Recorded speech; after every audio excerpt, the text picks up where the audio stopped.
کو قرآن کا دستور بنایا۔ اللہ تعالیٰ نے صحابہ کرام کو زمین میں اقتدار بخشا تو اسی قرآن کے ذریعے، اور انہوں نے دشمنوں سے حسن سلوک کیا، یہ بھی اسی قرآن کے ذریعے۔ ایک زمانہ تھا کہ ساری دنیا پر ہمارا دبدبہ چھایا ہوا تھا۔ کبھی آپ نے سوچا کہ لیلہ اقتدار ہم سے دامن کیوں چھڑا لیا ہے؟ ہمارے اقبال کا پرچم کیوں جھک گیا ہے؟ فتح مندیاں ہم سے کیوں روٹھ گئی ہیں؟ ہم زلزلے اور زوال کا شکار کیوں ہو گئے ہیں؟ تاریخ کے اوراق پلٹیے، غور کیجئے، معلوم ہوگا کہ ہمارے زوال کا سبب ہمارے خاری اور زباں حالی کے ساتھ یہ بات علل اعلان کہہ رہی ہے ہماری حالت میں کہ ہم نے قرآن سے منہ موڑ لیا، ہم قرآن سے دور ہو گئے۔ اللہ کے رسول صلی اللہ علیہ وسلم نے فرمایا، مسلم کی حدیث ہے 1350 پر 3، ان اللہ یرفع بہذا الکتاب اقواما ویضع بہ آخرین، کہ اللہ تبارک و تعالی اس کتاب کے ذریعے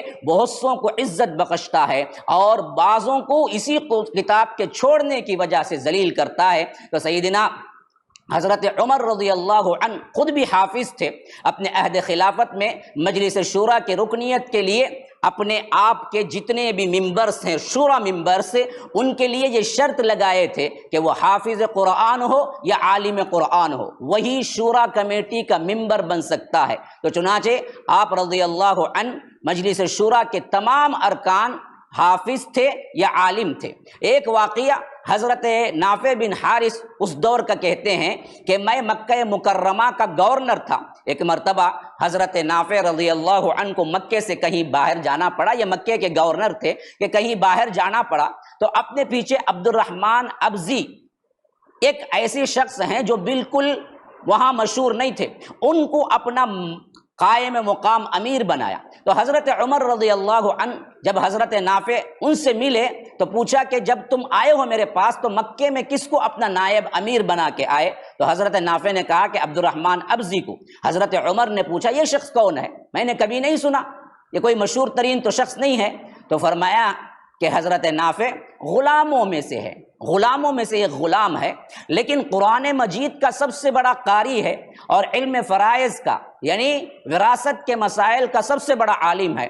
تو حضرت عمر بہت خوش ہوئے اور فرمایا کہ اللہ کے رسول صلی اللہ علیہ وسلم نے سچ ہی فرمایا تھا کہ اللہ تعالیٰ اس کتاب کے ذریعے بہت سوں کو عزت بخشے گا۔ ایک غلام کو پورے مکے کا امیر بنا کے آئے ہوئے تھے، اس غلام کو یہ عمارت صرف اور صرف اس واسطے ملی کہ وہ عالم تھا، قرآن کا حافظ تھا، قاری تھا۔ تو اللہ کے رسول صلی اللہ علیہ وسلم کے اس فرمان کی طرف اشارہ کرتے ہوئے حضرت عمر نے فرمایا کہ بعض لوگوں کو اللہ تعالیٰ اس قرآن کے ذریعے عزت بخشتا ہے اور اس کو چھوڑنے کی وجہ سے اللہ تبارک و تعالیٰ رسوا کر دیتا ہے۔ یہ بات بالکل صحیح ہے جو اللہ کے رسول صلی اللہ علیہ وسلم نے فرمایا۔ اسی طرح اللہ کے رسول صلی اللہ علیہ وسلم کا ارشاد گرامی سنیے، حضرت بریدہ رضی اللہ عنہ سے روایت ہے کہ اللہ کے رسول صلی اللہ علیہ وسلم نے فرمایا کہ جس شخص نے قرآن پڑھا اور اس کی تعلیم حاصل کی اور اس پر عمل کیا، قیامت کے دن اس کے والدین کو نور کا ایک تاج پہنایا جائے گا